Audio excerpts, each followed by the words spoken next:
Hello students, today I am going to explain chapter 2 and you will learn about different modes of reproduction in plant. So first, see the meaning of reproduction. Reproduction means to produce young ones of same kind, and reproduction is of two types: asexual mode of reproduction and sexual mode of reproduction. In asexual mode of reproduction, there is no fusion of male and female gametes or cells. Whereas in sexual mode of reproduction, in this process there is fusion of male and female gamete cells occur. So first we will discuss, or first you will learn about the different asexual mode of reproduction in plants. Some organisms like bacteria and lower plants like fungi and algae, they follow asexual mode of reproduction such as binary fission, budding, fragmentation and spore formation. Higher plants, they follows vegetative propagation method to give or to produce a new plant. So first we will discuss the asexual process in organisms like bacteria and some lower plants like fungi and algae. So first method is binary fission. This process can be seen in a bacteria, or this method follows by a bacterial cell to produce two daughter cells.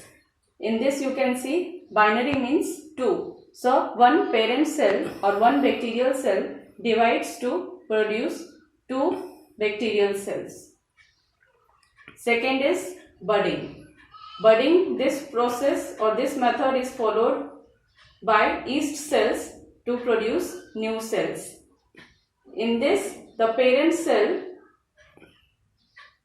in the parent cell, there is a outgrowth occurs or a bud formation occurs, and then nucleus division process occurs, and ultimately the bud detached from the parent body to live as a individual cell.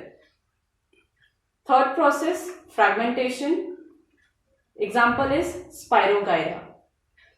In this process, Spirogyra cell can divide into different fragments, and each fragment grow as a new cell. Fourth process, spore formation. This process is common in plants like mosses and ferns. The spores are light and can be carried away by wind or insects to different places. And this spore helps the plants to overcome the adverse conditions. Once the favorable conditions, suitable conditions for growth reaches, this spore germinate to a new plant. The last process is vegetative propagation. This process can be seen in higher plants, means the plants whose body can be differentiated into root, stem and leaves. In this, vegetative parts such as stem, leaf and root is used to grow a new plant. Vegetative propagation is of two types, natural as well as artificial. First you will learn about the different natural vegetative propagation methods. So first, vegetative propagation by stem. In this, stem of a plant is used to grow a new plant. This process you can see in potato Potato is a modified stem. You can see here. Potato is a modified stem, and each potato, it has eyes. In this eyes, birds grow. Birds, then ultimately that birds grow into a new potato plant. Now the next is vegetative propagation by leaf.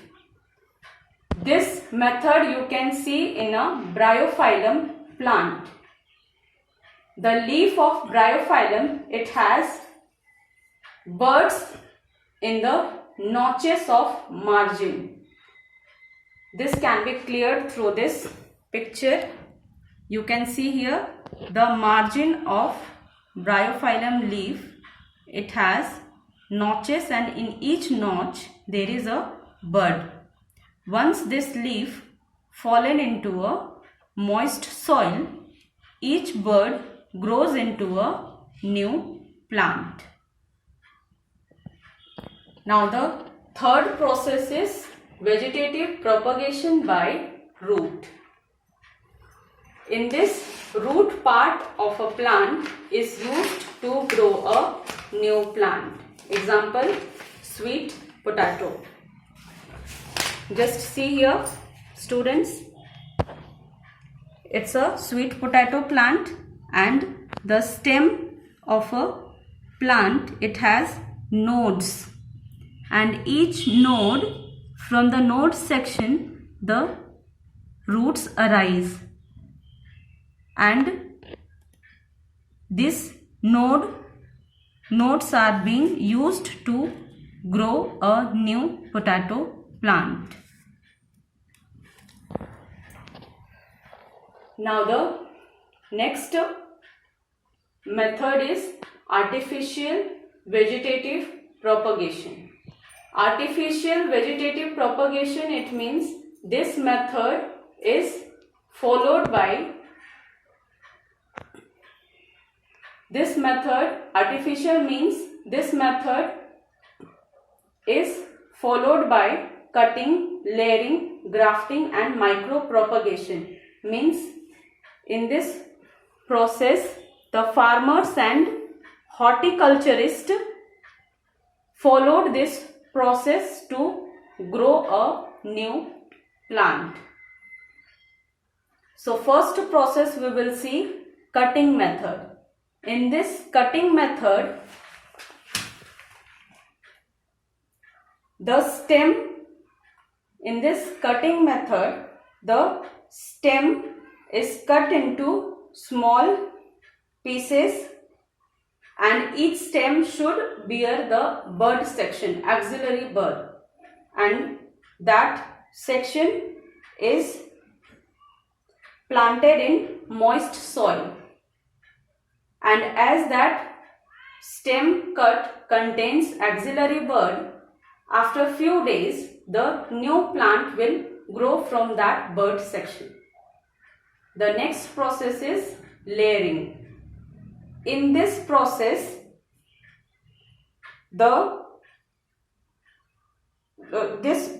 branches of the plant with axillary bud at the node is bent down in the soil, and that section is covered with soil. This can be cleared through this image, or through this picture. You can see in this a plant, the stem section is getting touched in the soil. That stem section has buds, and if that buds are being covered with soil, after a few days there will be a growth of a new plant. Now the next is grafting method. In grafting method, there is such as this method is followed to form a desired variety of a plant. Means two different varieties of a plant can be joined to get a desired variety. This you can see here in this picture, two desired plants has been selected. The one plant whose root section has been taken, that is called as stalk, and the plant whose stem region has taken, that is called as scion. Both these should be cut in such a way that after joining they should complement each other, means their stem section should join. You can see here, after joining